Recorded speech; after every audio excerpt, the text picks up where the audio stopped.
Hello and welcome to attaQ. My name is Jakob. I'm your host and you're watching a attaQ 2-year anniversary Q&A video. A little while ago I made a vlog in where I was announcing that attaQ on YouTube turned 2 years, and I requested that you asked me questions about attaQ or me because I wanted to do this Q&A video. There were a lot of responses, primarily here on YouTube and on the Audiobus forum, and I'm so grateful for that. There are actually so many questions that I'm not sure that I'm gonna be able to answering all of them, but I'll try to answer as many of them as I can.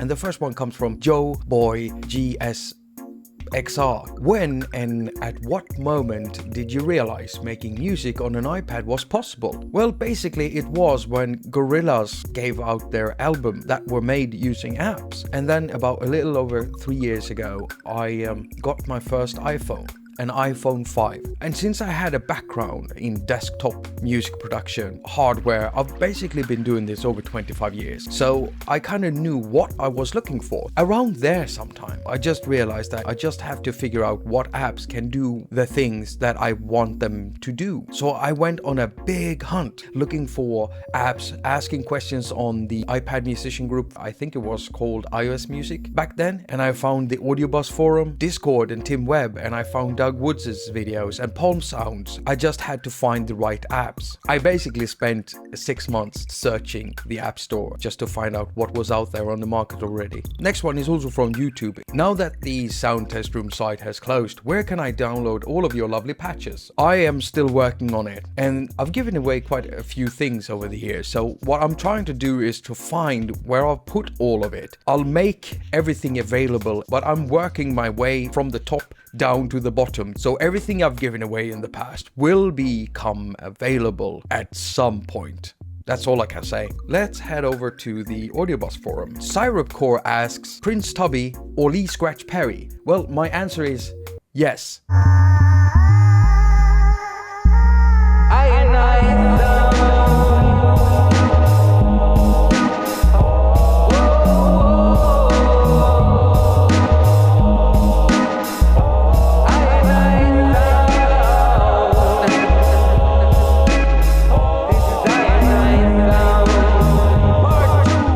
I love dub. I grew up with it. Been hearing it since I was a child. Reggae especially and dub music, roots dub music has been with me all my life, and it seeped into what I'm doing. That's why I love bass music so much. Open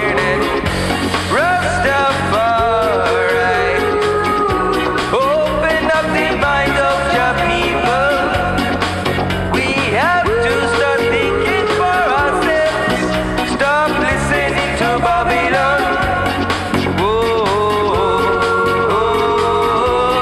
Babylon. My most favorite dub album ever is Scientists Rids the World of the Curse of the Evil Vampires. I love that record a lot. Syrup Core also asks, which video editor do you use? This video, for example? Well, the little square box with me in it has been edited in Pinnacle Studio because it's the quickest one to cut videos in. But doing videos like this with pictures and picture-in-picture and all of that, then QCut Pro is the master. If you check my channel, I have a playlist where I've collected all the videos on how to make videos on iOS. Okay, let's head on back to YouTube. Potwain asks, are you going to learn music theory eventually? Well, the answer is no. Yes. Still on YouTube, Tim Gee wonders about my process of making my own loops. Well, it's different depending on what kind of loop I am making, but it's not like I ever go out to find an app to make a loop with. No, I'm usually inside an app or on a piece of hardware when I discover that I have something that would become a great loop for me to use, something that I can put into another project or something I can base my entire project on. So the next step is to record that, and if the hardware or the app itself has a recording function, I'll use that and then export it. But usually with hardware, I port it into my iPad using an audio interface of some kind, and I record it into AudioShare. But if I'm using an app and the app has an export function, then I'll use that and I send it to AudioShare. I like AudioShare because it gives me a great way of organizing all of my sounds. In the end, it all ends up in Cubase. So whether I'm using Loopy, recording and exporting a loop from there, or if I'm using Teenage Engineering's OP1, it all ends up in Cubase, where I do most of my filtering, my compression and mixing and all of that. Sometimes I have a ready loop that I just need to clean up a bit or just make it sound better. And sometimes I have something that could be part of a greater loop, and then I keep working on it, adding stuff from other apps or hardware. So my process is, I'm working on something, I discover this is a great loop, I record it, send it into Cubase, and then I keep on working on it there. Still on YouTube, and Andrew Wallner wants to know which DAW I would recommend for iPhone. The thing is, I haven't used a DAW for iPhone in quite some time. So what I've been trying to do is I've been preparing for making a haQ episode in where I compare different DAWs made for iPhone so that I can end up recommending something. And that's why I have avoided answering these questions, because Andrew, you're not the only one that have been asking me this. I just don't know what to answer because I don't feel I have enough information to base a recommendation on. Andrew is also asking if I'm a professional musician. Professional musician is someone who lives off their music and are able to support themselves doing that. I am not able to live off my music. I hardly even sell music today. I hardly even go out on live shows and do that. I used to in the past.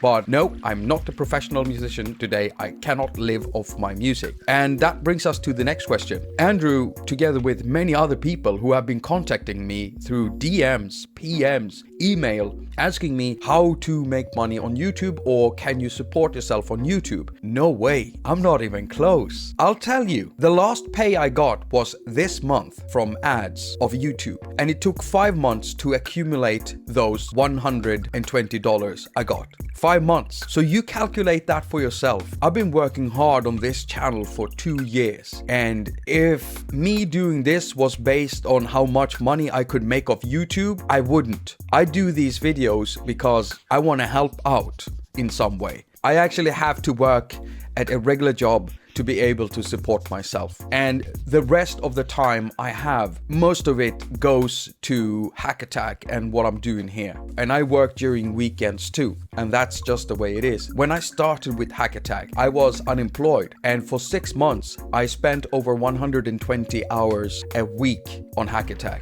And that is no understatement. I don't spend that much time now because I have a job, but I still spend between 40 and 50 hours a week on haQ. Doing something like this, everyone, takes time and a lot of work. You are the reason why I make these videos. Which brings us to a question that John Holland over at the Audiobus forum asked me. What drives you? Well, the answer is you. You are the reason. I have something that I want to share with others. Something that could help others expand on what they're doing with their creativity, with their music. People like yourself. And I learn from you because you bring something back through the music and your creativity. And we are evolving as musicians because we're sharing the love and the knowledge and experience with each other. Oof, got rather lengthy there, sorry. All right, since we jumped to the Audiobus forum, we're gonna stick there. And Ghostly606 writes, hardware, Mini Nova, Volcas, OP1, etc. has crept into your videos lately. Can you ever see yourself abandoning iOS completely? Something profound would have to happen for me to abandon iOS, because at this stage iOS and the platform, it's made me have fun with my music again. If Apple did something horrible to the platform, destroying it in some way, making it impossible to use apps together with one another, I cannot see myself abandoning iOS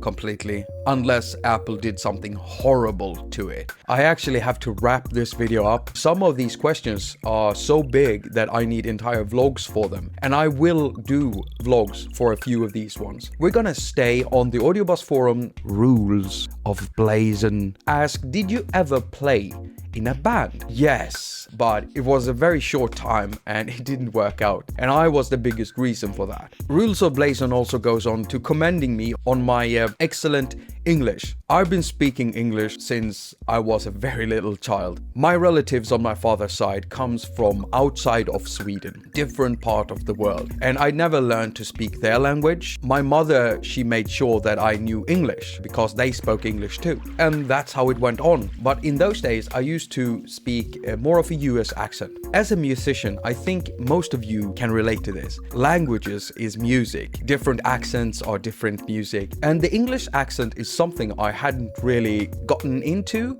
a lot. So when I started haQ, I decided on trying to make it with a UK accent. So I've only been speaking the UK accent for, well, about 2 years. I've listened a lot to David Attenborough, which is my most favorite English-speaking narrator with a UK accent. I just wish I could sound as good as he does, because he's amazing. He's an idol for me. I would love to meet David Attenborough. Oh, I'm sorry, I'm getting off track here. My God, what am I doing? Let's jump to another question. Moving back to YouTube, Tosborn asks, does your girlfriend love your music, like it, tolerate it, or really dislike what you create? Well, my girlfriend is amazing, and we like the same things. She loves what I do. She absolutely loves it. She's very supportive, and I'm extremely lucky and happy.